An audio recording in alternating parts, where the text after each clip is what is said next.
Est-ce que vous me recevez? Oui, très bien. Oui, bien sûr, Suzanne, Euh, nous recevons. d'accord. Merci beaucoup, Monsieur Fugue, pour cette introduction. Bonjour à toutes et à tous. Je suis Suzanne Bouch, la coordonnatrice nationale du chapitre sénégalais de Wod Pionwa, qui est un mouvement mondial qui plaide pour la non-violence et qui lutte pour la paix. Euh, c'est pour moi un véritable honneur de vous accueillir à ce webinaire aujourd'hui, en cette journée internationale des droits des femmes. Aujourd'hui, nous nous retrouvons pour réfléchir à un enjeu essentiel, qui est la place des femmes dans la construction d'une paix durable et dans l'édification d'un Sénégal plus prospère et résilient, comme l'a rappelé Monsieur Domon. Alors que nous célébrons l'engagement des femmes dans tous les secteurs de la société, il est légitime de se demander la question de savoir comment le leadership des femmes peut-il contribuer à la paix, à la cohésion sociale. D'ailleurs, c'est à cette réflexion collective que nous vous convions aujourd'hui dans ce webinaire organisé par le chapitre sénégalais de Wodjongwa. Nous souhaitons créer un espace d'échange, un espace où chacun pourra partager ses idées, poser ses questions et essayer d'enrichir la discussion par ses expériences. Et c'est d'ailleurs dans cet esprit de dialogue et de partage que nous allons commencer notre session.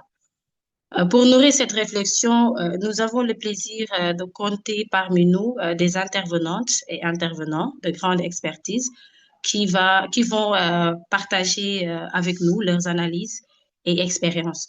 Nous avons à présent Madame Yacine Silasso. Elle est juriste de formation en droit public général. Elle est très engagée dans des associations féminines.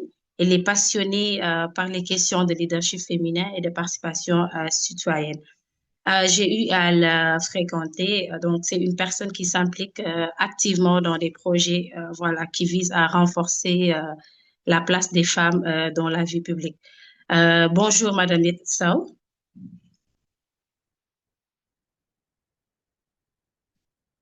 Vous êtes là, Madame Sao? Ah, désolée. Bonjour Suzanne. Merci beaucoup pour cette présentation et merci pour cet espace d'échange à l'occasion de la Journée internationale des droits des femmes. Merci beaucoup. Euh, Nous avons également la présence de Madame Mariam Sawane-Dabo. Elle est juriste et responsable juridique du laboratoire GEST. C'est une personne également que j'ai eu à connaître qui est très engagée et elle poursuit un master en gouvernance foncière et gestion des territoires. Bonjour, Madame Mariam. Bonjour Suzanne, merci pour cette présentation. C'est un immense plaisir pour moi de partager cet échange-là à l'honneur de la femme, à l'honneur du leadership féminin, surtout organisé, saluer aussi l'organisation de ce collectif Beyond the Wall qui nous donne l'opportunité et qui ont porté en fait leur choix sur ma modeste personne, sachant que je serai vraiment tout derrière, sachant que je le partage avec une intelligentsia, voire Yacine Silla avec qui je partage CGDF et surtout Madame Halima. Et Inch'Allah, bonne suite. Merci. Merci beaucoup, Madame Dabo. Nous avons également la présence de Monsieur Mohamed Abdellahi El Khalil. Je rappelle qu'il est écrivain, il est aussi philosophe et il est reconnu pour son approche holistique, c'est-à-dire lui, il accompagne beaucoup d'organisations internationales dans la mise en œuvre, voilà, comment dirais-je, des stratégies de prévention des conflits, de consolidation de la paix et de l'inclusion sociale. Donc, il est très engagé et également promoteur de symposiums régionaux sur la paix, sur l'inclusion sociale. Il a écrit beaucoup d'ouvrages et son engagement constant d'ailleurs fait de lui une voix influente et respectée dans la promotion de la paix. Bonjour, Monsieur Mohamed. Oui, bonjour madame et bonjour à tous les autres participants. D'accord. J'espère que je vous ai bien présenté. Maintenant, du temps sera consacré aux questions et au partage d'expériences. Les participants également peuvent poser leurs questions dans la boîte de dialogue, comme l'a rappelé Monsieur Gui. Et à présent, nous allons donner la parole à Madame Sow. Madame Yacine Selassou, est-ce que vous pouvez nous dire davantage du respect des droits des femmes, qui, dit-on, est une condition essentielle, voilà, pour construire un Sénégal pacifique et stable? Merci beaucoup, Suzanne, de m'avoir donné la parole. Alors, je pense qu'aujourd'hui, parler de femmes, de leadership et de culture de paix dans le contexte sénégalais impose une exigence intellectuelle, je pense.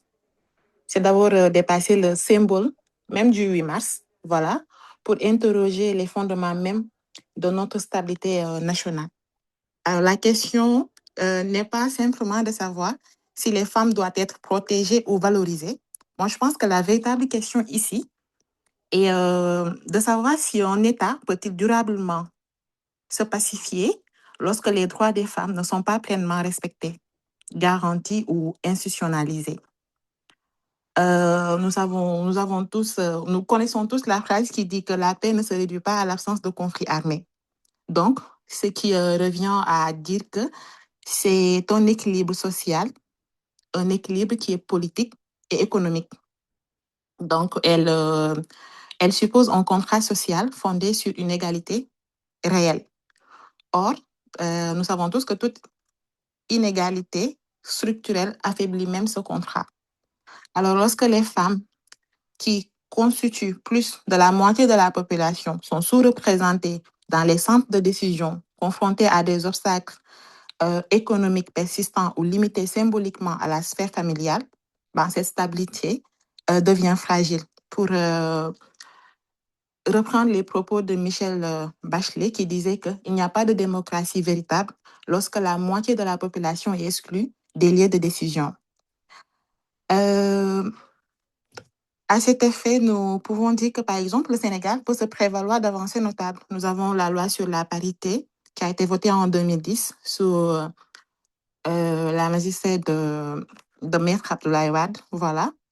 Nous avons aussi l'engagement du pays auprès des organisations, comme par exemple l'Organisation des Nations Unies, dans le cadre de l'agenda Femmes, Paix et Sécurité, qui traduit une reconnaissance du rôle stratégique des femmes dans la prévention des conflits. Nous avons aussi des initiatives soutenues par l'ONU Femmes et des organisations nationales comme ENDA Tiers-Monde qui ont permis l'autonomisation économique de plusieurs femmes à travers le pays. Mais la question centrale demeure, c'est où en sommes-nous avec ces avancées-là et qu'est-ce qu'elles ont apporté par rapport au rapport de pouvoir? Parce que la représentation même parlementaire féminine a progressé, certes. Toutefois, nous avons par exemple les ministères stratégiques qui sont par exemple le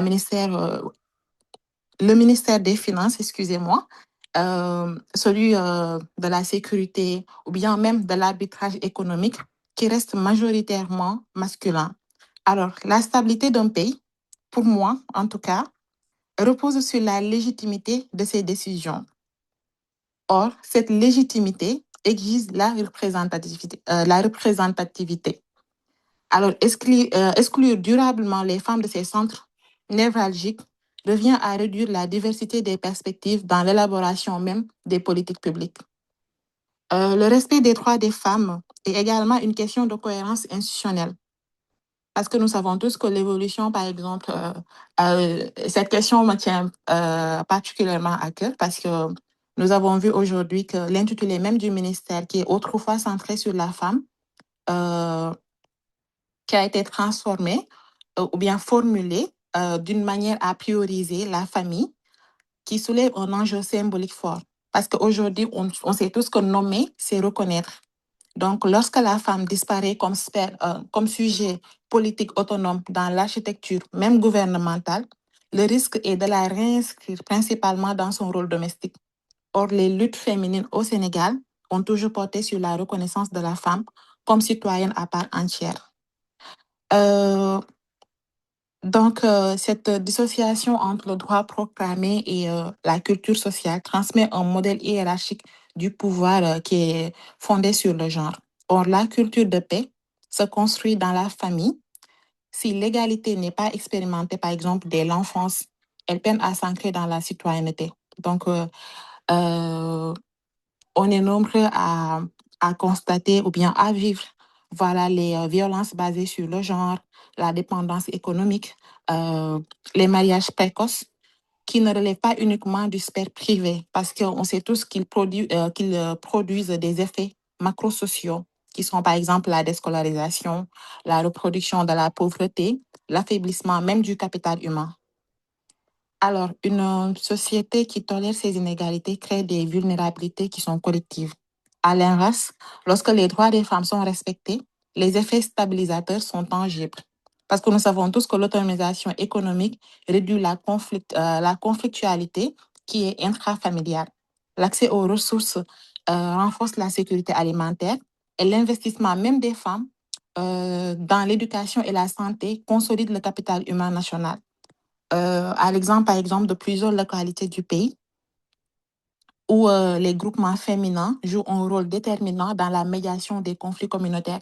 Et je me dis que là, c'est pas pour rien, par exemple, qu'on a lancé l'initiative des Bajenu Gox. Donc, ainsi, le respect des droits des femmes n'est pas une revendication qui est périphérique. C'est une politique de stabilité nationale. Un Sénégal pacifique et stable sera un Sénégal où les femmes participent pleinement aux décisions stratégiques, où l'égalité juridique devient une réalité sociale, où les institutions affirment clairement leur autonomie politique et où la protection contre les violences est effective. La prospérité sans guerre ne naît pas du silence des armes, elle naît de l'équilibre des droits. Garantir les droits des femmes, c'est consolider même les fondements de la République et assurer une stabilité qui est durable. Donc, Suzanne, je pense que je vais te remettre la parole et j'espère que nos échanges permettront non seulement de réfléchir aux défis qui persistent, mais aussi de rappeler la force, le leadership et la capacité des femmes à transformer nos sociétés. Donc, voilà. D'accord, merci beaucoup, Madame Yacine. J'ai énormément noté beaucoup, voilà, d'idées.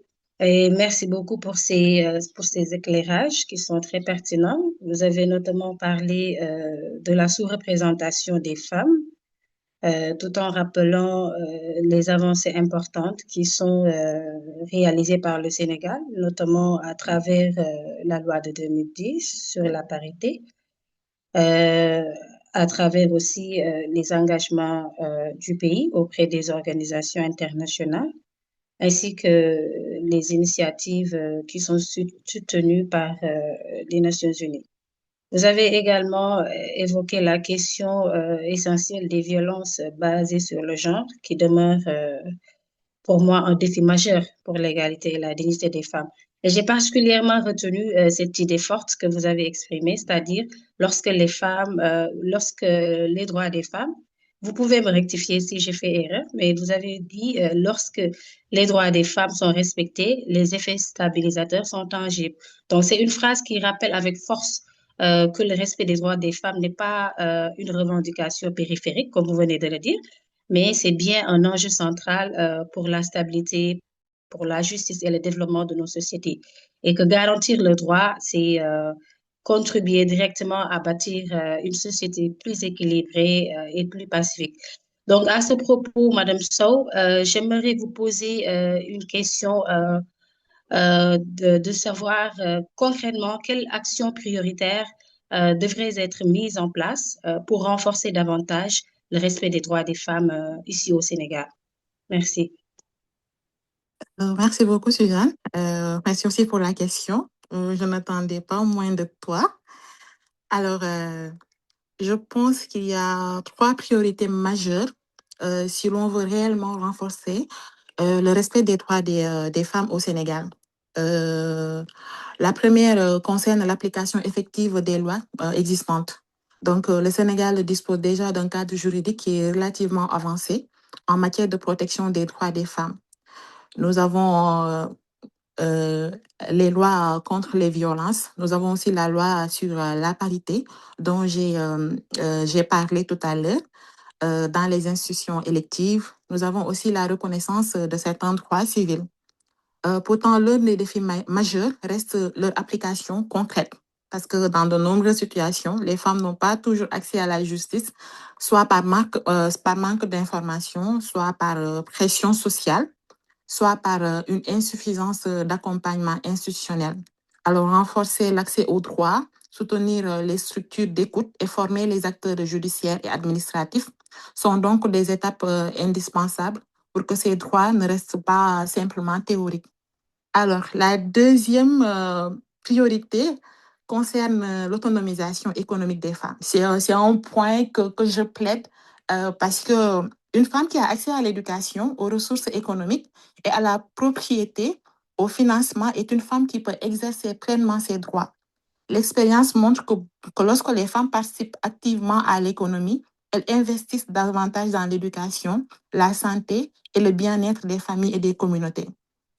Donc, elle permet, par exemple, de créer des sociétés plus résilientes et plus stables. On sait même que même dans l'éducation, donc j'ai cette manie de citer un de mes, voilà, je dirais pas un de mes auteurs, mais en tout cas une personne qui m'a marqué. Et même dans mes dissertations à l'enfance, j'aimais prendre cette phrase-là pour juste montrer le rôle des femmes. Parce il y a un astrophysicien malien qui disait, Modibo Diarra, qui disait que lorsqu'une femme, par exemple, a le bac, ses enfants ont la possibilité, par exemple, de poursuivre leurs études jusqu'en licence, en master. Donc, pour dire cette, le rôle des femmes, cet stabilisateur qui est la femme dans la société.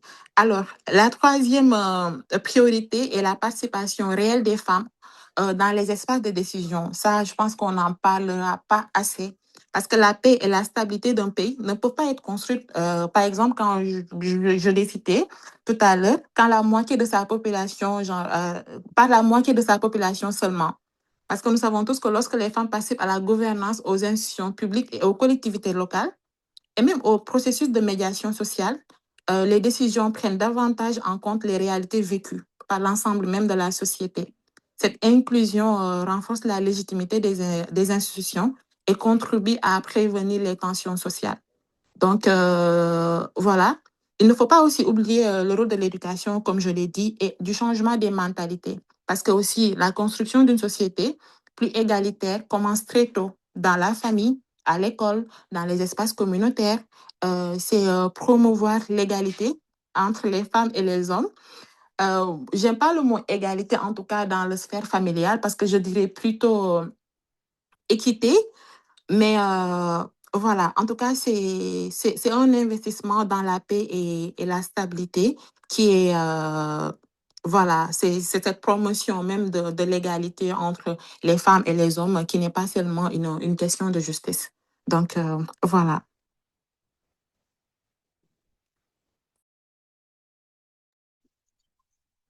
Merci beaucoup, Madame Sow, pour ces éléments de réponse. Vous avez souligné un point essentiel qui est l'autonomisation économique des femmes, qui est une priorité, parce qu'elle permet d'avoir beaucoup plus d'indépendance et de participer pleinement au développement de la société. D'ailleurs, nous devions justement approfondir cet aspect avec Madame Ali Matoudia, mais malheureusement, elle n'a pas pu être présente parmi nous aujourd'hui. Donc, merci, Madame Sow, euh, pour, euh, pour ces éléments de réponse. Donc, à présent, nous allons donner la parole à Madame Mariam Sawane Dabo, qui va aborder la question de l'accès équitable des femmes aux ressources, qui est un moyen de prévention des tensions ici au Sénégal. Merci beaucoup, Madame Yassine. Madame Dabo, vous avez la parole. Merci Suzanne pour encore cette introduction et le passage je salue la pertinence de Madame Yacine. Voilà me concernant pour le sujet l'accès équitable des femmes aux ressources, que ça soit foncier, économique et dans les opportunités économiques et les espaces de décision, qui peut être considéré comme un moyen de prévention des tensions sociales et de renforcement de la paix au Sénégal. Alors, la problématique qu'il s'y est de soulever ici, c'est comment l'accès de ces femmes aux ressources peut être un moyen de prévention des tensions sociales et de renforcement de la paix au Sénégal. Cela est-il que l'heure n'est plus à définir la femme comme une catégorie de personnes vulnérables bénéficiant d'une protection spécifique dans nos législations, que ce soit communautaire ou internationale, du moment où cela apparaît clair soit-il que ce groupe d'individus est indispensable et surtout fait preuve d'une sacralité dans une quelconque organisation ou bien d'une quelconque société donnée. Mais la question qui se pose encore, c'est pourquoi ce genre humain fait face à des problématiques d'accès à des ressources ou bien de reconnaissance de légitimité en termes de gouvernance, en termes de gestion dans les instances de décision. Mais quand même, la réponse en est que c'est ce qu'a toujours prouvé en fait l'histoire. Car l'accès des femmes à la gouvernance, d'ailleurs, cela revêt de plusieurs origines. Mais je vais d'abord m'accentuer dans la gouvernance foncière, qui a été une problématique qui m'a beaucoup interpellée, qui m'a beaucoup parlé, du moment où des études ont été faites pour dire que vraiment, les femmes ici au Sénégal particulièrement ont tout à fait un problème d'avoir accès à ces ressources foncières-là. Pourquoi? Parce que l'accès de ces femmes à la gouvernance foncière reste un défi majeur, marqué par la prédominance des régimes coutumiers tels que le droit formel, limitant leur accès à la terre, leur pouvoir de décision, bien que la Constitution, la législation sénégalaise, majoritairement, garantit cette égalité-là. Et les pesantes socio-culturelles et la méconnaissance de ces procédures freinent l'autonomisation économique des femmes. Pourquoi? Parce qu'il y a une faiblesse de la propriété, effectivement. Au Sénégal, moins de 16% des femmes ont accès à la terre agricole et seulement 4,2% détiennent des terres foncières dans certaines zones, d'après ce que pouvait nous faire African Development Group. Et cette étude-là, effectivement, au niveau des zones, dans les zones rurales, c'est quasi rare de voir, bien même presque impossible. Et c'est ça même d'ailleurs, comment dirais-je, la règle. Une femme n'a pas droit de détenir une terre destinée à une exploitation agricole. Et là, ça pose problème. Pourquoi? Parce qu'on a de ces stéréotypes-là, des mariages qui posent problème, de ces règles sociales coutumières pour dire oui, la femme n'a pas droit à ça, ou bien elle n'a pas sa place là-bas, elle serait mieux considérée au foyer ou tout simplement à répondre aux ordres de tel homme.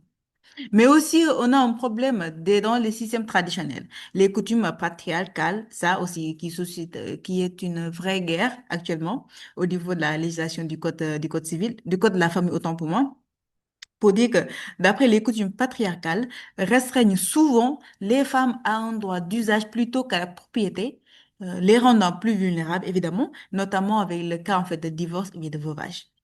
Je pense que ça, c'est aussi un des problèmes, un des problèmes majeurs, en fait, des femmes, surtout qui freinent leur autonomisation ou bien leur vulnérabilité. Mais aussi, on a une marginalisation décisionnelle des femmes qui sont peu représentées dans les instances locales de décision foncière, malgré les avancées avec même la politique de Macky Sall récemment qui a eu lieu, même d'après ce que peut nous fournir un woman. L'accès des femmes à la gouvernance foncière est un enjeu majeur pour le développement durable, légal et aussi une égalité des gens et la sécurité alimentaire. Bien que les législations modernes dans de nombreux pays, comme le Sénégal aussi, consacrent la légalité de droit, une réalité sur le terrain, mais restent marquées par de fortes disparités. Et ça, c'est vraiment la réalité. Ce qui veut dire que toutes ces acquisitions de ces femmes-là, tous les droits des femmes que nous pouvons prétendre, existe bel et bien que sur du bon papier, sur un magnifique instrumentum, oui, sur de belles lois qui ont été ratifiées, et ainsi de suite. Mais la réalité pose toujours problème. Et ces états de disparité-là font état que il y a un faible accès effectif, effectivement. Par exemple, seulement 15,2% des femmes ont eu accès à des terres agricoles lors des campagnes 2018 qui ont été menées d'après la politique de Macky Sall, évidemment une propriété limitée dans près de la moitié du pays, la part des hommes possédant des terres est au mieux et au moins autant pour moi 2 fois beaucoup plus supérieure que celle des femmes. Et sous-représentation aussi décisionnelle, cette sous-représentation des femmes-là, depuis janvier 2020, les femmes ne représentent que 36% sur une étude des membres élus dans les organes délibératifs locaux dans le monde. Donc, on n'en parle pas pour le cas du Sénégal. Elles sont souvent exclues dans des postes à fort enjeu dans les commissions foncières. Ce n'est pas parce que l'expertise n'est pas là, mais tout simplement, d'après ce que je vais d'élucider, on va essayer maintenant les freins. Maintenant, pas ces principaux obstacles. On voit une prédominance du coutumier. Oui, c'est vrai que dans les zones rurales, les pratiques traditionnelles, surtout linéaires, priment souvent sur le droit moderne et la terre est vue comme un patrimoine familial indivisible dont le contrôle revient au chef de la famille. Et là aussi, c'est un problématique. Pourquoi? Parce on peut en définir que par exemple, dans des familles conservatrices, en zone rurale, puisque c'est plus là-bas une réalité qu'en zone urbaine, que les femmes, surtout qui sont destinées, dans des familles qui sont propriétaires de terrain agricoles, ces femmes-là ne sont pas scolarisées. Elles sont tout simplement tenues à être à être exploitées seulement, à aller travailler, à vivre sur ces terrains-là. Pourquoi? Parce que c'est le patrimoine familial. Maintenant, cela profite à qui, en vérité? Donc, ça aussi, c'est un problème. Que aussi, avec le statut social, la femme est parfois perçue comme une cible mobile à cause du mariage, du divorce, ce qui freine aussi l'attribution des terres sécurisées avec l'accouchement ainsi que et ces problèmes. Et d'autant plus d'autres problèmes sociaux qui ne sont pas tenus en compte, tels que, par exemple, les morts prénatales, les fausses couches, toutes ces maladies zoonotiques-là que les femmes font face sans pour autant qu'elles soient assez protégées ou bien qu'elles aient, comment dirais-je, une garantie de s'en être préservées. Et surtout le phénomène aussi de l'excision, ainsi de suite, au niveau de l'accouchement, donc qui pose problème. Les mariages précoces, ainsi de suite. Et là aussi, ça pose problème. Et aussi, pourquoi? Parce qu'il y a un refus catégorique de ces dames-là à la scolarisation, ou seulement qui n'aboutit pas à chaque fois. Pourquoi? Parce que le mariage est toujours un frein. Mais bon, il y a des stratégies qui ont été mises sur pied pour une gouvernance inclusive. Et ça peut être considéré comme étant une solution. Du moment où c'est pour améliorer cette situation sous plusieurs leviers, dans des activités par des organisations telles que la FAO, l'IPAR, donc pour renforcer tout de même des capacités de formation et d'information de ces femmes-là sur le droit sur le droit foncier. Et je pense que ce sont des travaux qui sont menés par des laboratoires, bien par des activités de recherche qui sont financées par des ONG, tout simplement pour permettre à ces femmes-là de s'en être informées, mais surtout de leur attribuer en fait leurs droits. Mais par contre, là où ça fait le plus impact, c'est les réformes juridiques qui sont mises en œuvre, c'est-à-dire avec des lois sur la parité, d'abord qui ont existé sous le magistère de président Abdoulaye Wade, dans des instances en fait de décision locale au niveau des conseils municipaux avec l'installation de Badianou Gox, ainsi de suite. Et je pense que ça aussi, ça peut être un moyen beaucoup plus portant. Aussi, la procuration en fait des outils de gestion sensible au genre, tels que la création de la charte de bonne gouvernance et des comités villageois paritaires. Mais aussi, comme solution, nous pouvons avoir un dialogue communautaire après à travers des négociations sociales pour impliquer en fait ces autorités coutumières et religieuses comme des alliés. Et pour dire que le refus de la femme à l'accès à l'éducation ou bien à à toute cette gouvernance-là, tout simplement, c'est parce que cela ne profite pas à l'homme qui se verra vraiment disputer en fait des terres, ainsi de suite, avec des femmes. Ce qui vraiment est inacceptable. Je pense que ça fait partie des idées vraiment archaïques et surtout vraiment dépassées. Maintenant, pour en venir à l'accès aux femmes sur les ressources économiques, là aussi, ça fait problème du moment où les ressources économiques au Sénégal est cruciales pour le développement, surtout quand les femmes y ont accès. Mais restent entravées, par contre, par des inégalités structurelles, malgré leur rôle clé, notamment dans l'agriculture, qui est 70% de de la productivité et de la transformation. Elles font face à un faible accès au foncier, bien comme je l'ai cité, donc 15%, et au financement, à la formation, comme je viens de le dire aussi, et sont confinées dans l'informel. Et là aussi, ça pose problème. Et sachant que ça ne profite pas, économiquement parlant, en fait. Maintenant, quelques points clés concernant en fait l'accès de ces femmes-là comme problème que j'ai su décliner.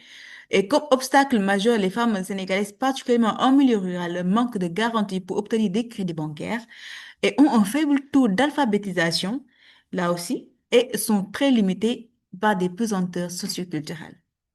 Je m'explique. Surtout quand il s'agit en fait de cet accès-là à des crédits bancaires.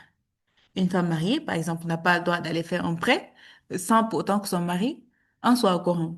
Et donc, c'est une sorte en fait d'imposition du régime total.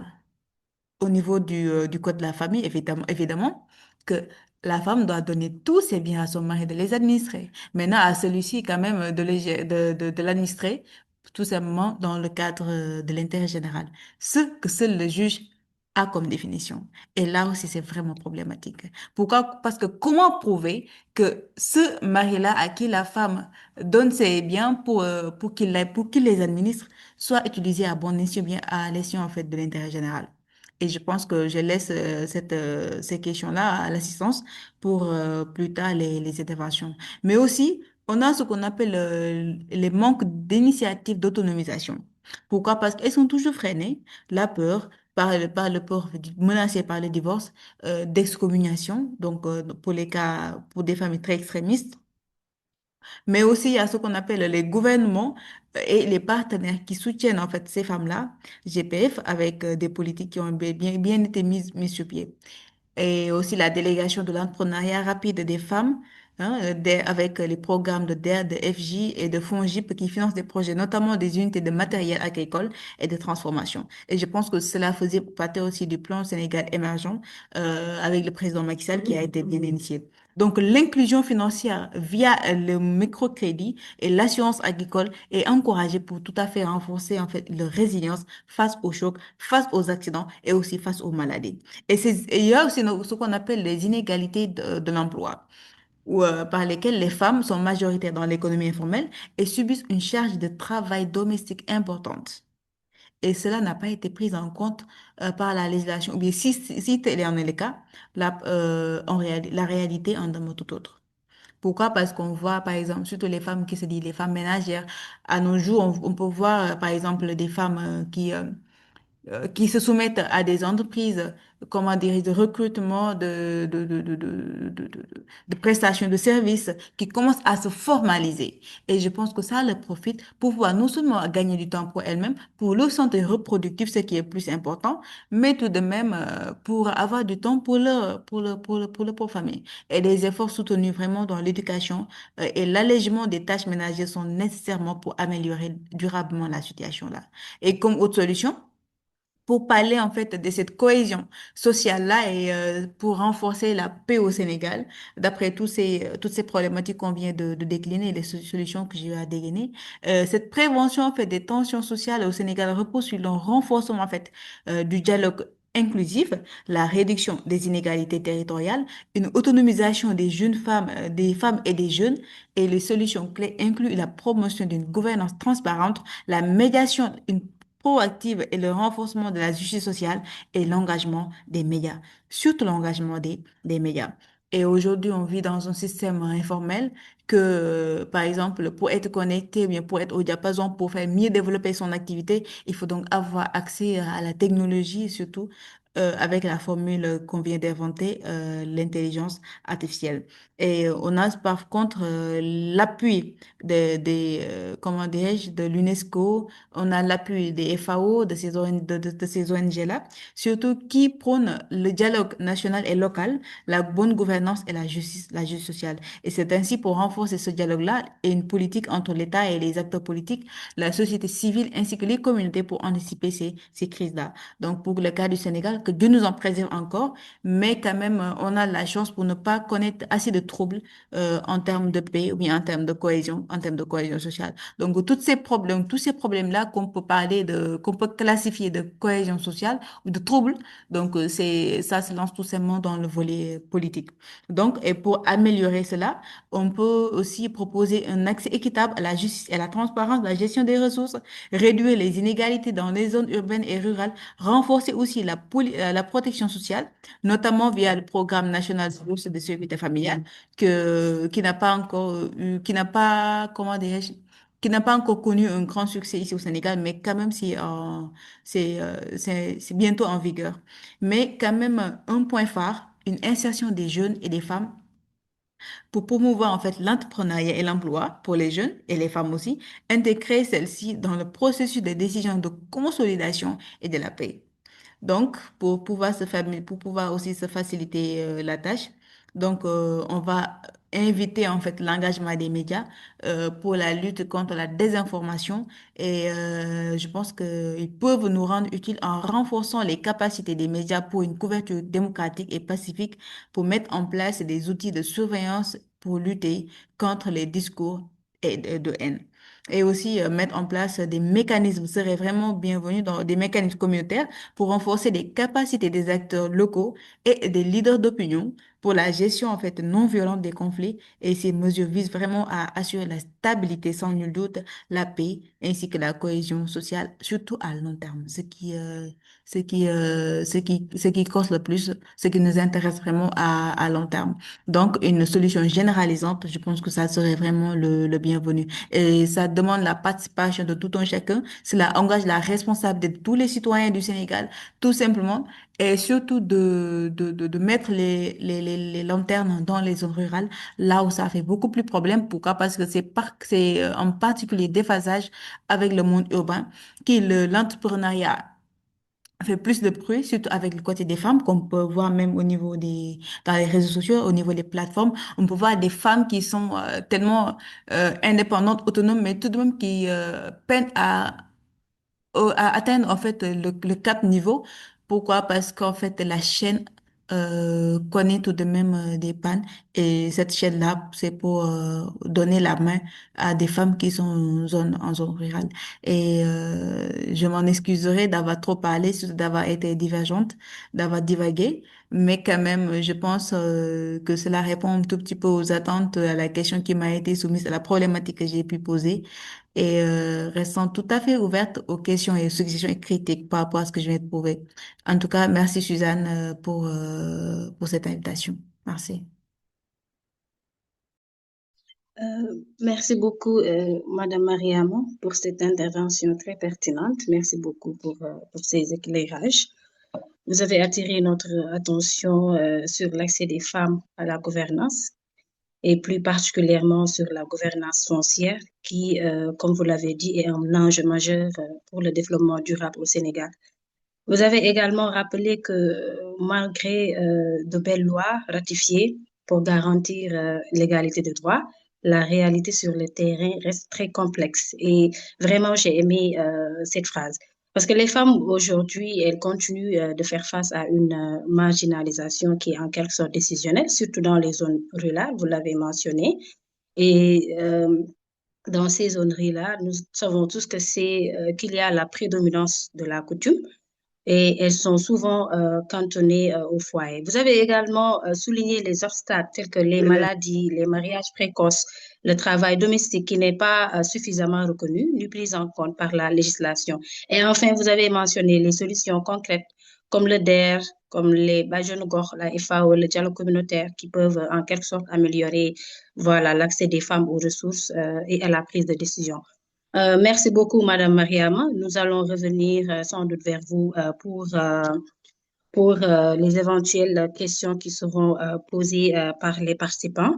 À présent, nous allons donner la parole à Monsieur Abdullahi, qui va répondre à la question de savoir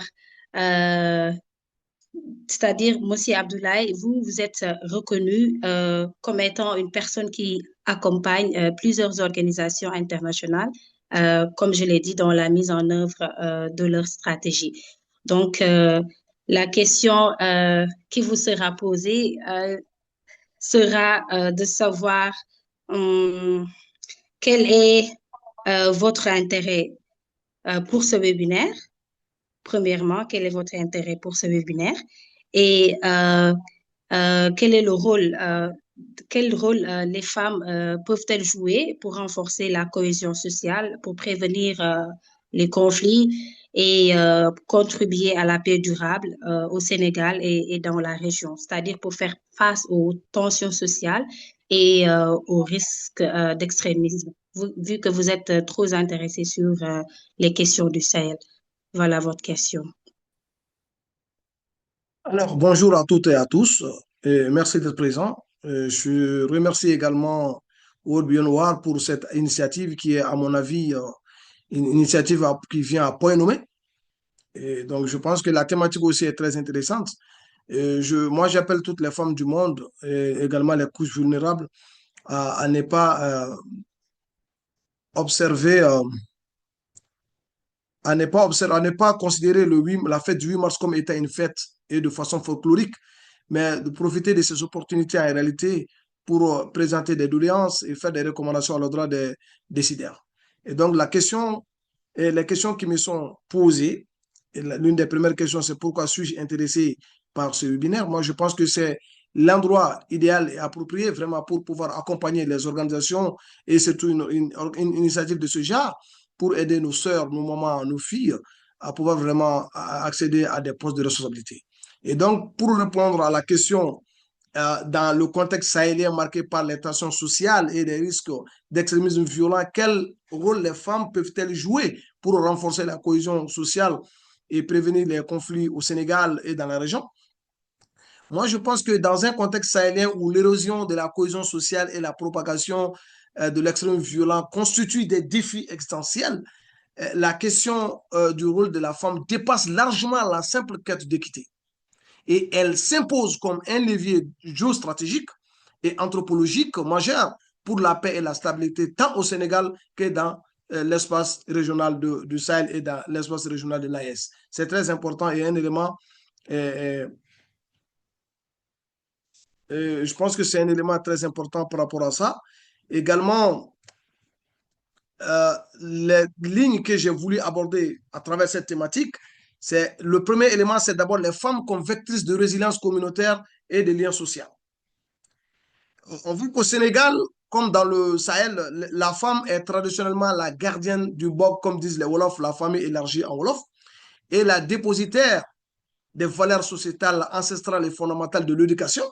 Et dans un environnement où l'État est parfois distant ou débordé, ce rôle s'étend à la communauté tout entière. Alors, femmes comme médiatrices traditionnelles, dans nos sociétés ancestrales africaines et traditionnelles, dans les foyers, dans les quartiers, les femmes jouent un grand rôle de ciment social informel. Leurs paroles souvent moins comprises dans les rivalités de pouvoir ou de génération que celles des hommes leur permettent de désamorcer les tensions interpersonnelles et intercommunautaires avant qu'elles ne dégénèrent en conflit ouvert. Également, les femmes qui constituent des réseaux d'alerte précoce par leur présence dans les marchés, dans les points d'eau et les activités associatives. C'est pourquoi dans mon livre, le dernier essai que je viens de publier à mois de septembre, Femmes sahéliennes, actrices club de transition et réussie, on ressort cet aspect, la présence des femmes dans nos lieux, dans les marchés, dans les points d'eau, etc. Elles captent des informations essentielles sur les dynamiques sociales. Leur intégration dans les mécanismes formels d'alerte précoce nous permettra en réalité de détecter plus efficacement les signaux faibles de radicalisation ou de tension entre les acteurs. Et autonomisation comme outil de stabilisation. La sœur vient de souligner tout à l'heure. Et lorsque la femme ou les femmes disposent des ressources ou disposent des terres ou disposent des activités génératrices de revenus stables, elles deviennent des pôles de stabilité. Parce que c'est elle la mère, c'est elle la maman, c'est elle la sœur, c'est elle la confidente et elles maintiennent les foyers unis. Les foyers toujours unis et offrent des alternatives économiques aux jeunes, aux couches vulnérables, les rendant moins perméables aux offres mercenaires des groupes extrémistes violents, en les offrant, c'est-à-dire le paradis, en les offrant de l'argent pour aller se suicider, etc., etc.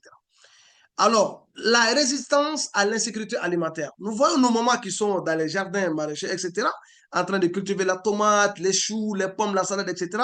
En tant que gestionnaire des ressources familiales, vous savez, elles sont les premières à subir et à combattre l'insécurité alimentaire. Souvent utilisée comme arme de déstabilisation, parce qu'on fait pression, quand vous voyez aujourd'hui au Mali, la tactique ou la stratégie des groupes armés et terroristes, c'est vraiment de couper le pont entre, c'est-à-dire la population et les denrées de première nécessité ou le carburant, etc. Donc, ces femmes qui sont là à longueur de journée dans les champs, dans les jardins, et leur autonomisation, à mon avis, est donc un facteur direct de sécurité alimentaire.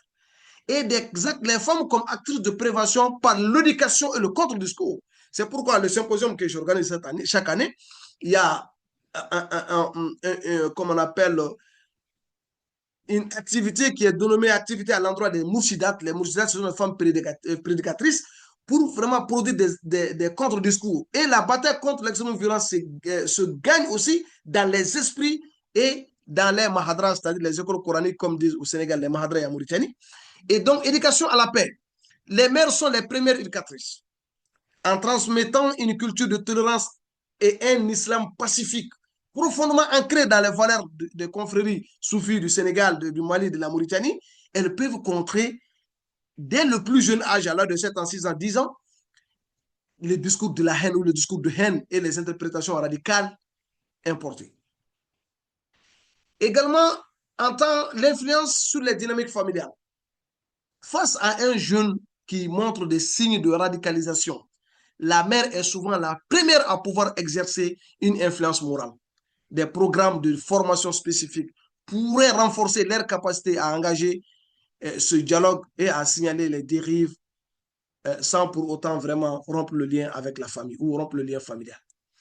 Vous allez voir également les défis à surmonter pour contribuer pour une contribution optimale.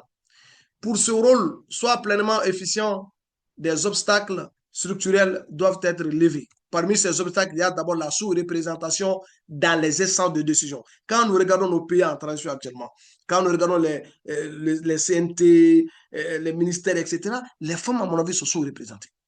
Et donc, bien qu'actrices de terrain, les femmes sont souvent absentes des comités de paix locaux, des conseils de sécurité et des procédures de médiation officielles. Quand nous regardons aujourd'hui tous les accords que les groupes terroristes sont en train de signer avec des villages au fin fond de nos pays, vous trouverez que les premières personnes qui ont fait la démarche, qui ont négocié, qui ont tissé le lien entre les groupes terroristes et le village, ce sont les femmes. Mais au moment de la prise de décision, on les écarte. Donc, leur participation doit passer du registre informel au registre décisionnel. Et la protection contre les violences sexuelles. Vous savez, dans les pays en conflit, dans les zones de conflit où les violences basées sur le genre sont une arme de guerre, protéger les femmes, c'est aussi préserver le tissu social qu'elle incarne. Elle incarne un tissu social. Et l'absence à l'information et aux ressources. L'autonomisation ne peut se faire sans un accès équitable à la terre, la sœur l'a dit tout à l'heure, et au crédit et à l'éducation. Les femmes doivent avoir accès aux fonds, aux ressources. Elles doivent avoir accès au financement de façon sans pour autant faire de compétition avec les hommes. Parce que vu leur côté de vulnérabilité et leur côté vraiment de sensibilité, on doit vraiment les appuyer sans pour autant réfléchir 1000 fois. Et parmi les recommandations que j'aimerais faire à l'endroit de cette initiative, il y a quelques recommandations que j'ai posées sur la table, c'est-à-dire recommandations pour une intégration effective des femmes dans la prévention des conflits au Sahel, au Sénégal, dans les pays côtiers. Pourquoi j'ai dit dans les pays côtiers? Parce qu'aujourd'hui, nous assistons à la transformation, à la navigation de la crise, c'est-à-dire le terrorisme des pays de l'AS, du Sahel, vers le pays côtier, chose qu'on avait déjà alertée depuis 2020, et nous assistons aujourd'hui, comme on appelle, à ce phénomène. Donc, pour passer du constat à l'action, il est impératif de déployer une stratégie multidimensionnelle et articulée autour de la reconnaissance institutionnelle, de l'autonomisation économique et de la protection des femmes. Institutionnaliser la participation des femmes aux mécanismes de paix et de sécurité, créer et officialiser des comités de paix féminins au niveau local, s'appuyer, c'est-à-dire sur le groupe de femmes existants pour en faire des relais officiels de la prévention, imposer des quotas de représentation féminine dans les instances de décision sécuritaire, également les comités de veille et les commissions de réconciliation. Il ne s'agit pas d'une présence symbolique, mais pas d'une participation effective aux délibérations. C'est très important. Et souvent, entre guillemets, quand on a besoin des femmes, ce sont toujours ces femmes leaders-là, vraiment, qui, à 100%, ne se soucient pas des préoccupations des femmes rurales, qui prennent la parole au nom des autres femmes. Mais il faut voir ces femmes rurales aussi, les impliquer. Elles ont d'autres réalités. C'est elles qui se lèvent le matin très tôt, en allant puiser de l'eau, en allant chercher du bois pour allumer le feu, etc., etc. Également, d'autres recommandations, c'est soutenir les réseaux transfrontaliers de femmes médiatrices, c'est-à-dire entre le Mali et le Sénégal, entre le Mali et le Bénin, entre l'AES et les pays de l'Afrique de l'Ouest, etc. Également soutenir les réseaux transfrontaliers de femmes médiatrices, c'est-à-dire le Sahel étant un espace de circulation, les conflits ne s'arrêtent pas là, on l'a dit tout à l'heure. Et donc, également investir dans l'autonomisation économique comme outil de résilience. Ça, c'est un véritable outil de résilience. Développer des hubs économiques féminins dans les zones à risque, les zones à conflit. Également, favoriser l'accès des femmes à la terre et aux ressources naturelles.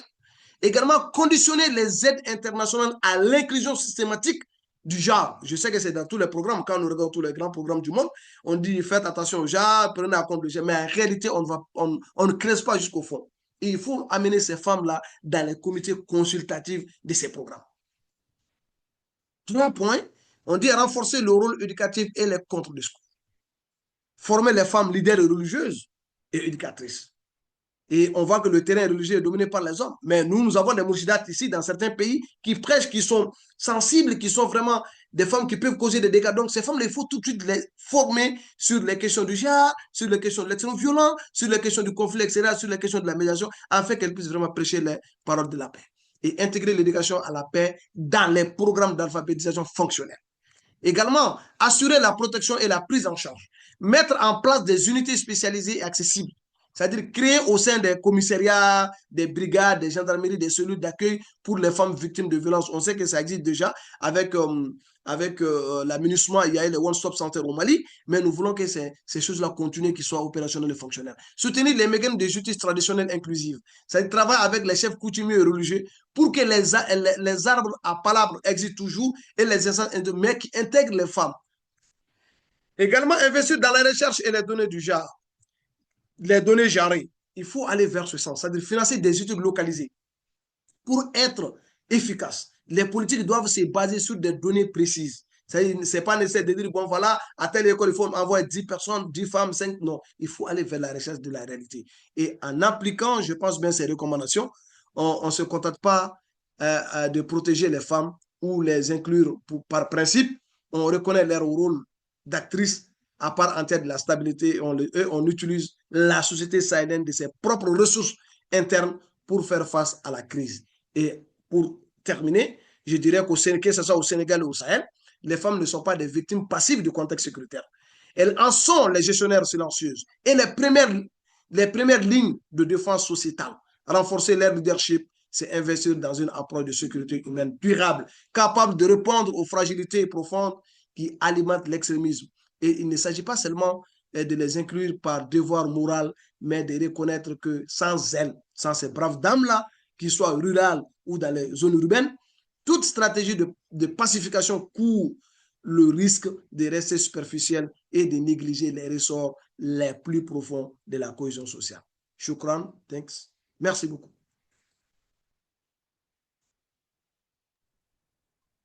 Merci beaucoup, Monsieur Abdullahi, pour ces projections très enrichissantes. Vous avez souligné le rôle des femmes qui dépasse largement la simple question d'équité. Vous avez également insisté sur l'importance de l'autonomisation des femmes comme outil de stabilisation, en particulier face aux défis tels que l'insécurité alimentaire. Et vous avez également rappelé quelles sont les mères et quelles sont les premières éducatrices et qu'elles jouent un rôle fondamental dans la transmission des valeurs et culture de la paix. Et nous vous en remercions. Merci beaucoup pour cette intervention et merci aussi d'avoir partagé avec nous voilà, vos recommandations qui sont très éclairées et elles vont offrir certainement des pistes très concrètes pour renforcer le rôle des femmes dans la cohésion sociale et le développement durable. Merci beaucoup, Monsieur Khalil. À présent, nous avons le plaisir de donner la parole à Madame Takil, qui va à son tour apporter sa contribution à cette réflexion et partagera son analyse sur le sujet. Madame Takil, est-ce que vous êtes là? Oui, bonjour, Madame bonjour Takil, tout le monde. J'espère que oui, vous je allez rappelle bien. Oui, oui. Très bien. Alors donc, je suis Taki Kanté El Khalil et je travaille dans le domaine de la coopération économique et des affaires politiques dans une représentation diplomatique à Bamako, spécialisée en audit et contrôle de gestion. Et c'est un plaisir de participer à ce webinaire pour parler un tout petit peu de la Journée internationale des droits des femmes, en termes de leadership, etc. Donc, je pense que j'ai été vraiment très édifiée par les différentes présentations. Bon, en termes de partage d'expérience, pour ma part, je suis plus focalisée dans le domaine de l'éducation, dans le domaine de l'éducation au Mali, en essayant de m'engager à travers notamment l'écriture. Donc, j'ai à mon actif deux livres. Donc, un premier qui est un recueil de poèmes, La face cachée de la lune, et un deuxième qui est un livre, qui est un roman qui se penche particulièrement sur des questions contemporaines, notamment la condition de la femme, malgré le fait qu'elle représente la moitié de l'humanité, fait face à de nombreuses disparités juridiques, comme on l'a déjà mentionné plus tôt, et reste toujours en marge de plusieurs droits fondamentaux dans la société. Donc, à côté de cela aussi, bon, je suis engagée dans des associations telles que le Réseau des femmes écrivains du Mali et de la diaspora, et je suis aussi chargée de partenariat et de plaidoyer de l'association communautaire pour la protection de l'environnement et de lutte contre le changement climatique.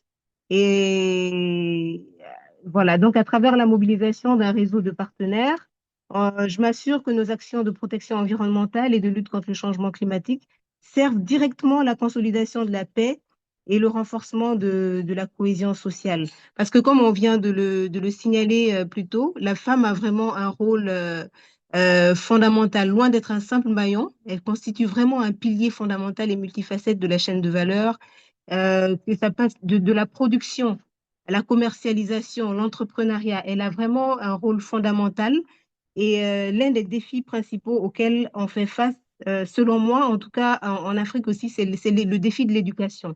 Donc, c'est un domaine qui me parle particulièrement parce que souvent, il y a des pesanteurs sociales qui font que la femme, très souvent, par exemple, à travers des mariages précoces ou voilà, un accès moins égal à l'éducation, se retrouve vraiment dans une position où elle n'a pas cette autonomie financière-là, elle n'a pas cette capacité de se réaliser pleinement.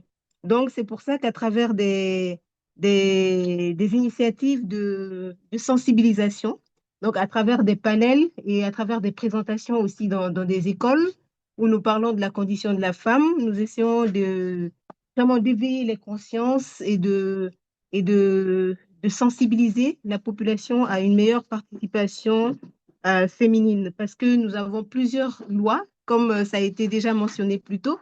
Au Mali, par exemple, nous avons la loi 052 de 2015 qui demande 30% de participation en fait du genre homme ou femme dans les instances politiques.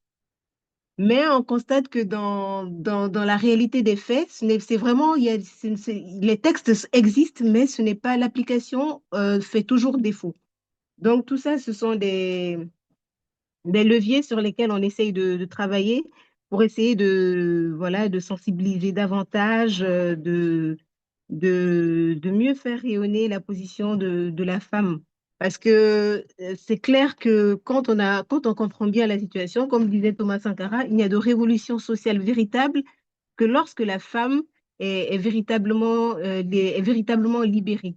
Donc, il faut qu'on prenne pleinement conscience de l'importance des femmes, de l'importance qu'elles peuvent avoir dans le développement d'un pays et qu'on puisse se battre tous ensemble, hommes comme femmes, pour pouvoir vraiment faire en sorte qu'elles puissent jouir pleinement de leurs droits.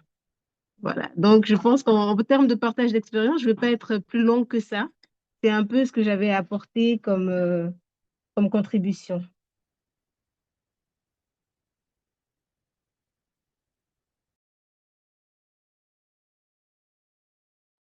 Merci beaucoup, Madame Takil. Merci beaucoup pour votre intervention. Vous avez rappelé que les femmes constituent un rôle fondamental dans la société et que le défi de l'éducation reste, voilà, majeur avec un accès qui est encore inégal pour beaucoup d'entre elles. Donc, merci beaucoup pour ce partage d'expérience également. Et ce serait vraiment un véritable plaisir de pouvoir lire vos ouvrages et essayer peut-être d'approfondir les perspectives que vous avez développées. Merci beaucoup vraiment, Madame Takil. À présent, au cours de ce webinaire, nos intervenants ont apporté des éclairages très riches et complémentaires sur le rôle central des femmes, notamment dans la construction d'une société pacifique et résiliente au Sénégal. Madame Yassine a soulevé la sous-représentation des femmes.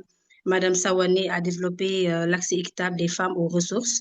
Et Monsieur Khalil également a élargi le propos en rappelant que le rôle des femmes dépasse voilà, la simple question d'équité. Et enfin, Madame Takil a rappelé que ces dernières jouent un rôle vraiment fondamental dans la société. Donc, dans l'ensemble, les interventions ont montré que l'autonomisation des femmes, que cela soit leur accès aux ressources, leur participation à la gouvernance et à la décision, constituent des leviers qui sont très essentiels pour prévenir les conflits, pour renforcer la cohésion sociale et bâtir un Sénégal qui sera en tout cas beaucoup plus prospère et résilient.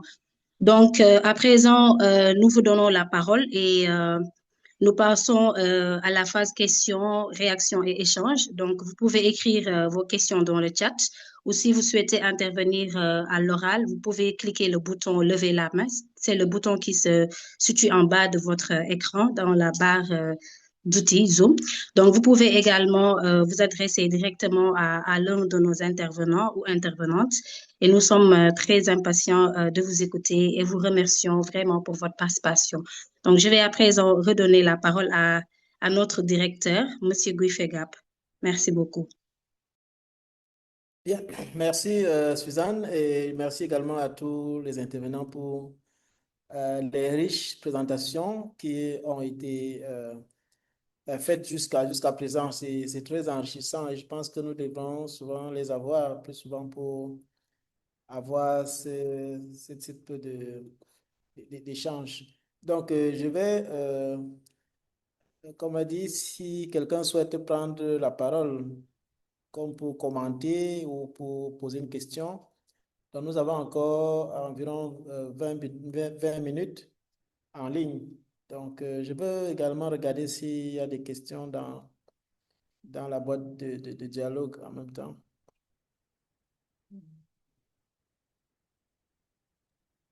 Ah oui, excusez-moi de reprendre la parole. Oui. Il y a Monsieur Moussa avec qui on interagissait sur le chat, me faisant fi en fait de sa petite remarque. Il m'a bien souligné que en fait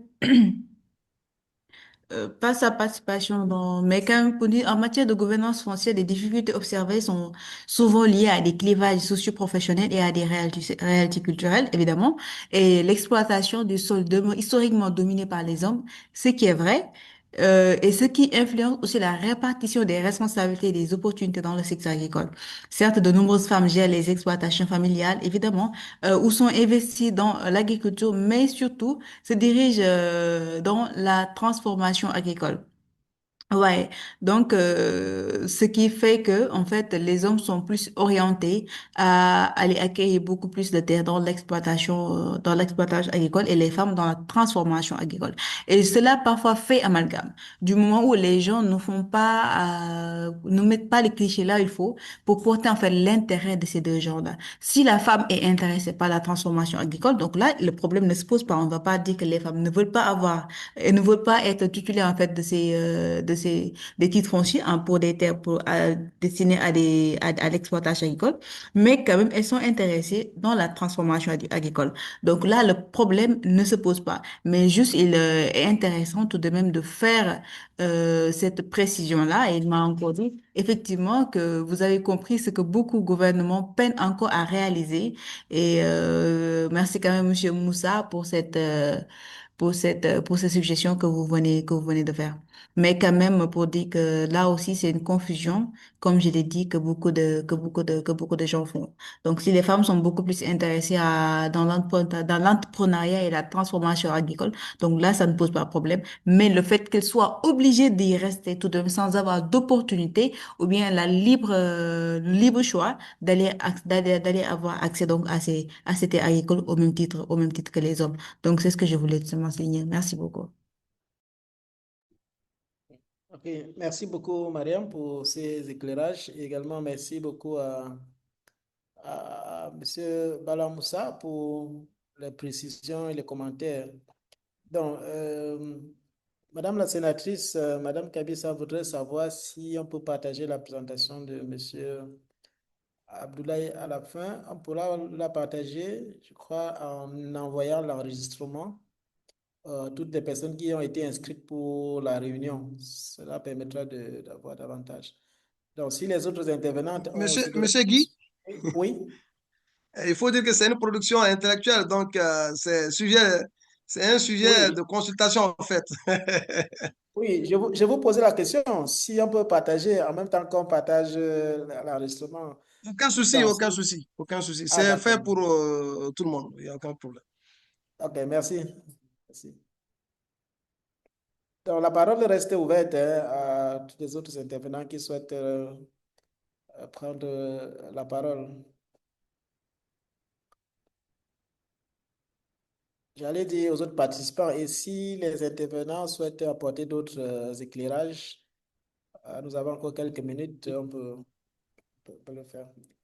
Oui, la main de Sambadio, vous avez la parole. Vous pouvez ouvrir le Ah, microphone. bonjour beaucoup. Moi, c'est Sambadou Alassane. Je suis là actuellement au Mali, acteur humanitaire. Vraiment, j'ai écouté attentivement depuis au début jusqu'à maintenant les interventions de tout et chacun. Merci beaucoup pour la présentation et merci Madame Taki et Abdoulaye aussi. Vraiment, j'ai écouté avec attention. À travers les interventions de tout et chacun, là, vraiment, j'ai pensé que rien n'a dit. Rien à dire que tout le monde passe à l'acte. Vraiment, les femmes, ce qu'ils ont dit, c'est vrai. Donc, nous avons écouté attentivement. Merci beaucoup. C'est juste ça le mot que je veux dire. Je remercie à tout et chacun. Merci, Monsieur monsieur Guy, Sambadio. est-ce qu'on pouvait Oui, ajouter deux ou trois mots? oui, bien sûr. Oui, moi je pense qu'aujourd'hui aussi, il faudrait étudier la question relative, il faudrait étudier la question relative à deux aspects. Ces deux aspects sont, c'est-à-dire l'aspect culturel et l'aspect religieux. Et tout ce que vous voyez en rapport avec, comme on appelle, les propriétés terrestres ou l'accès des femmes au terrain, etc. Et souvent, il y a une mauvaise interprétation socio-culturelle qui est derrière cet aspect. Et alors, c'est cet aspect-là qu'il faut combattre en réalité. Et il faut vraiment parvenir à créer des contre-discours pour lutter contre, c'est-à-dire ces visions fanatiques culturelles ou ces mauvaises interprétations des faits culturels qui disent que non, la femme ne doit pas détenir des terrains. Ça, c'est un aspect. Second aspect, c'est le côté religieux. Parce qu'aujourd'hui, nous savons que dans nos communautés, il y a des fanatiques religieux qui font tout pour mettre les femmes au second plan, tout en manipulant les textes religieux à leur faveur, une mauvaise interprétation des textes religieux. Ça aussi, il faudrait vraiment avoir des forums pour vraiment expliquer à tout le monde, aux participants, aux intervenants, que dans aucun cas, que ce soit l'islam, le christianisme ou le judaïsme, la femme n'a été un objet pour être déposé dans une maison, où la femme n'a été mise au second plan. Même si nous regardons l'égir du prophète Mohammed sallallahu alayhi wa sallam, la femme a joué un très grand rôle. Ça, on n'est pas là pour ça, mais c'est des preuves que nous détenons et que nous savons, et nous pouvons développer pour dire vraiment qu'il faut que ces fanatiques religieux comprennent et acceptent que les femmes et les hommes sont complémentaires. Merci beaucoup. Alors, merci beaucoup, M. Mohamed, pour ce complément d'information. Donc, la parole reste ouverte en quelques minutes. S'il y a une autre question ou un autre commentaire, c'est le moment. Monsieur Guy, je Oui, voulais juste rebondir sur la question d'un intervenant, je sais pas, l'intervention d'un intervenant par rapport au message. Et à ce oui, propos, c'est par rapport à l'intervention même de Mariama, qui par rapport à la gouvernance foncière. Parce qu'il y a beaucoup de sociétés, surtout ici au Sénégal et même dans le Sud, euh, dans lesquelles la femme n'a pas le droit de détenir des sols. Ça, je pense qu'il faudrait quand même qu'on mette l'accent là-dessus parce que là, on parle ok, de droit depuis tout à l'heure, mais il faut savoir aussi qu'il y a un droit coutumier à côté. Voilà, par exemple, dans les sociétés Diola, vu que moi, ma maman, elle est Diola, donc je, je sais un tout petit peu des trucs qui se passent là-bas, mais la femme n'a pas le droit au sol. Il n'y a que les hommes, même par rapport même à la succession, ce sont les hommes qui succèdent au papa, mais la femme n'a pas le droit de détenir des sols pour la simple et bonne raison qu'elle est appelée à se marier, à porter le nom de quelqu'un d'autre. Donc, ce sont des défis auxquels on est confronté. Voilà. Après aussi, je voudrais juste souligner, bon, peut-être que, voilà, que Bala Moussa a fait une remarque très intéressante euh, en citant l'exemple d'Aline Sitoé Diatta, qui est effectivement très parlant, parce qu'on sait tous que son rôle dans la mobilisation des populations en Casamance montre bien que les femmes ont toujours été des actrices importantes de la cohésion sociale et des luttes collectives, même dans les contextes où leur droit n'était pas pleinement reconnu. Cependant, je pense bien que cet exemple illustre aussi une autre réalité. Ça veut dire que les femmes ont souvent contribué de manière déterminante à la société malgré les limitations qui les étaient imposées, mais leur capacité d'engagement et de leadership ne dépend pas de la reconnaissance juridique de leurs droits, mais de l'absence de reconnaissance qui peut limiter l'ampleur et la visibilité de cette contribution-là. Autrement dit, l'histoire nous montre que les femmes ont toujours participé à la construction de la cohésion sociale. La véritable question aujourd'hui, pour moi, est de savoir si les sociétés doivent continuer à compter sur des contributions sans garantir pleinement les droits et les moyens d'agir, ou si, au contraire, reconnaître ces droits permettrait de renforcer encore davantage le rôle dans la stabilité et le développement. Et dans ce sens-là, garantir les droits des femmes ne signifie pas qu'elles commencent seulement à contribuer à la cohésion sociale. Cela signifie plutôt que la société choisit de reconnaître pleinement une contribution qui a toujours existé et de lui donner les moyens de s'exprimer pleinement. Voilà, merci. Merci Voilà, beaucoup. merci Bon, beaucoup. Madame Sow, Oui, dans ce Maria. contexte, quel conseil donneriez-vous aux jeunes femmes qui souhaitent s'engager pour les droits humains? Dans ce contexte, quel conseil donneriez-vous à ces jeunes femmes-là?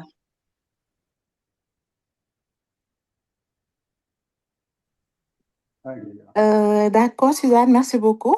Alors, si je devais donner un conseil aux jeunes femmes, aux jeunes dames, aux jeunes filles qui souhaitent s'engager pour les droits humains, je leur dirais d'abord de croire en la légitimité de leur voix. Parce que trop souvent, les femmes hésitent à prendre la parole dans l'espace public parce qu'elles ont l'impression qu'elles doivent d'abord prouver qu'elles sont suffisamment compétentes ou suffisamment légitimes, ce qui n'est pas le cas. Pourtant, leurs expériences, que ce soit ça, leurs analyses ou bien leurs idées, sont indispensables pour comprendre les réalités mêmes euh, qui peuvent construire des politiques plus justes. Ensuite, je leur dirais que l'engagement demande de la persévérance et de la formation.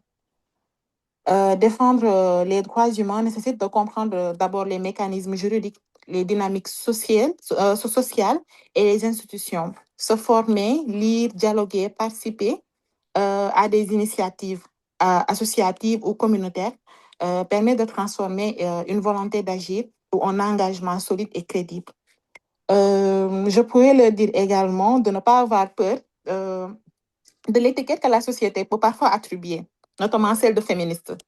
Dans beaucoup de contextes, ce terme est parfois utilisé de manière péjorative pour dissuader les femmes de s'exprimer ou de revendiquer l'égalité.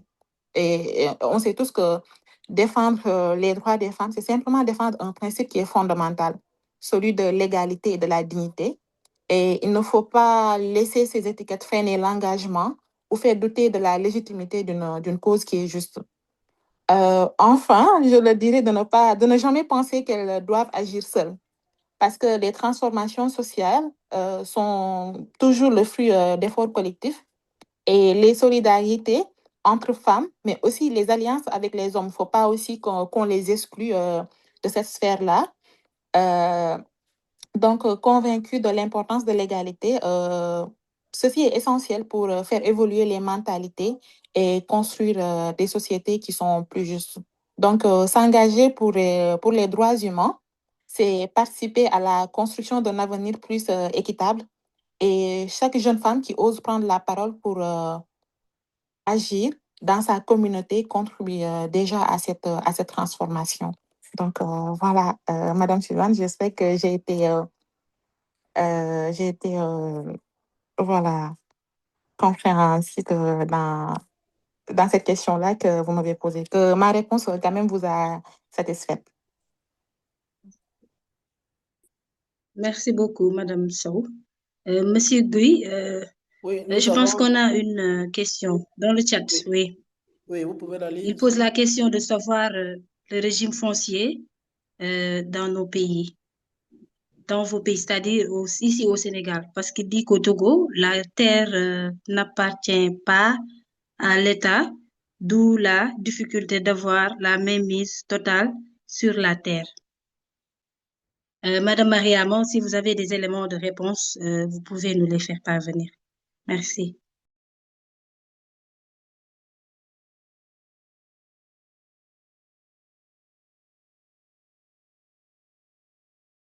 Oui, parfaitement, Suzanne. Merci pour cette question. En fait, pour le cas du Sénégal, en fait, le régime foncier est dualiste, c'est-à-dire une coexistence entre le régime de l'immatriculation, titre foncier et le domaine national, qui couvre une majorité des terres environnant 95% exclut la propriété privée. Et comment dirais-je? Elle est gérée donc par des lois de la loi 1964 et le domaine national est donc géré par l'État, donc pour une mise en valeur, tandis que le titre foncier donc offre une propriété définitive et inattaquable. Et je pense que cela aussi, ça peut être le cas dans beaucoup d'autres pays, hein, dans beaucoup d'autres pays africains, mais quand même, ils ont su accepter le droit coutumier. Donc, en grosso modo, donc, faut juste comprendre que pour le cas du Sénégal, on a juste, comment dirais-je, le domaine national et le régime foncier personnel. Donc, pour dire que les terres au Sénégal, donc c'est un régime dualiste, une partie qui appartient à l'État, donc pour l'exploitation des travaux publics et ça, c'est normal, mais quand même, il y a l'acquisition en fait personnelle et je pense que ça, c'est à titre personnel avec l'immatriculation. Donc, en grosso modo, c'est ce qu'on peut ajouter comme élément de réponse. Mais bien sûr, ça peut être beaucoup plus alléchant et beaucoup plus profond. Voilà.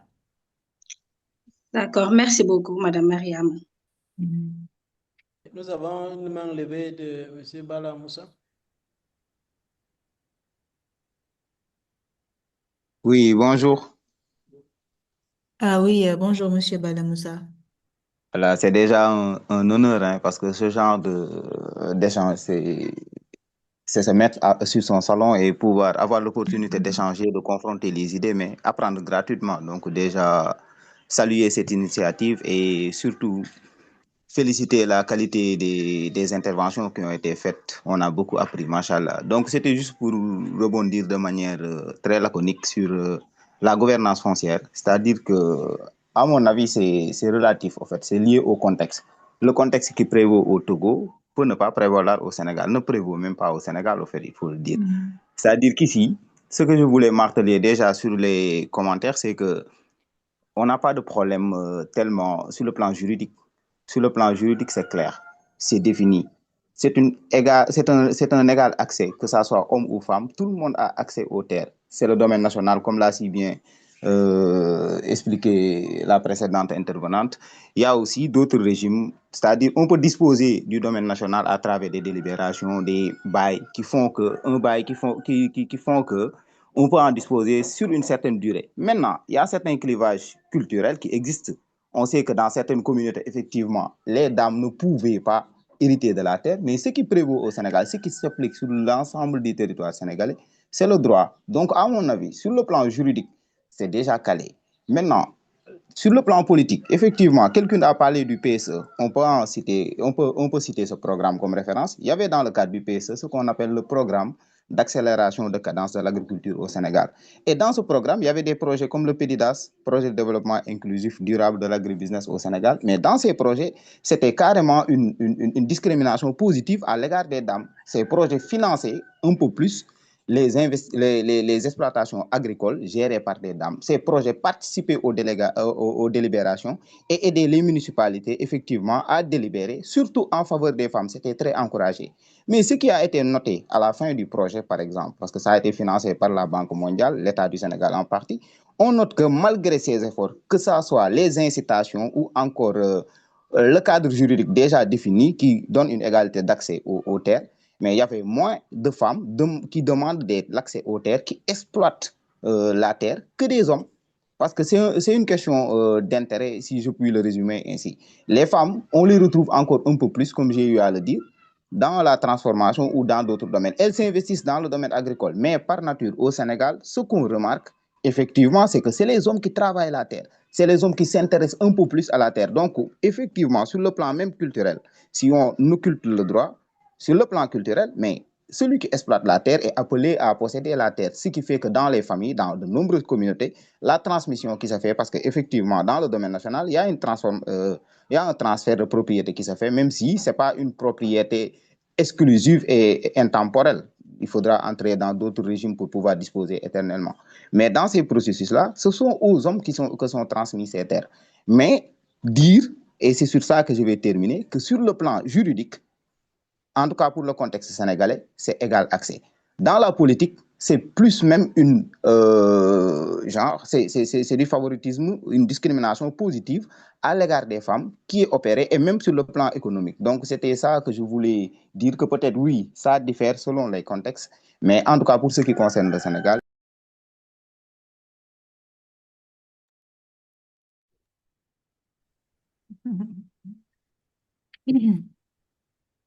Alors, merci.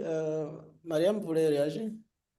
Oui, je voulais juste rebondir sur ce que M. Moussa a dit, une discrimination positive, et ça me, ça me parle pas du tout pour dire que, en fait, cette discrimination, donc oui, ça existe donc en tant que tel, mais quand même à dire que ça va positif, donc ça dépend de qui ça arrange, donc comme je l'ai tantôt dit. Donc c'était juste pour le taquiner, mais quand même, la réalité en est que ce n'est pas en tant que tel un réel problème, mais c'est juste que la demande des femmes pour avoir accès à ces terres-là est aussi faible que ça, mais n'empêche que il en demande pas moins que d'autres qui sont vraiment intéressés. Merci. Merci, merci également. Donc, nous avions d'autres questions de Gonessa dans le chat qui voulait savoir comment rejoindre le mouvement. Donc, nous avons le chapitre du Sénégal, donc c'est plus facile de contacter la coordinatrice comme elle a mis son adresse email dans le chat, donc pour vous engager déjà au niveau local dans le mouvement. Donc, nous sommes à la fin. Je ne sais pas si un intervenant voulait dire un dernier mot avant qu'on ne ferme. Mais avant, je voulais déjà signaler que parmi les prochaines initiatives de World Beyond War en ligne, donc nous avons une session le 17 mars dans 10 jours sur comment commencer un chapitre de World Beyond War. Donc, j'ai mis dans le chat le lien pour s'inscrire à cette autre session-là. Et le 24 mars, nous aurons une autre session. Nous aurons une autre session le 24 mars. Je vais également partager le lien. Donc, le 24 mars, c'est une session organisée par les chapitres du Burkina Faso et du Cameroun sur la responsabilité des jeunes dans les réseaux sociaux pour la préservation de la paix. Donc voilà les liens, je vais également les partager au moment d'envoyer un mail de suivi de cette session avec l'enregistrement. Donc pour que vous puissiez également participer à ces autres rencontres-là. Donc pour conclure, je ne sais pas si un intervenant voulait dire un mot de fin avant que nous terminions.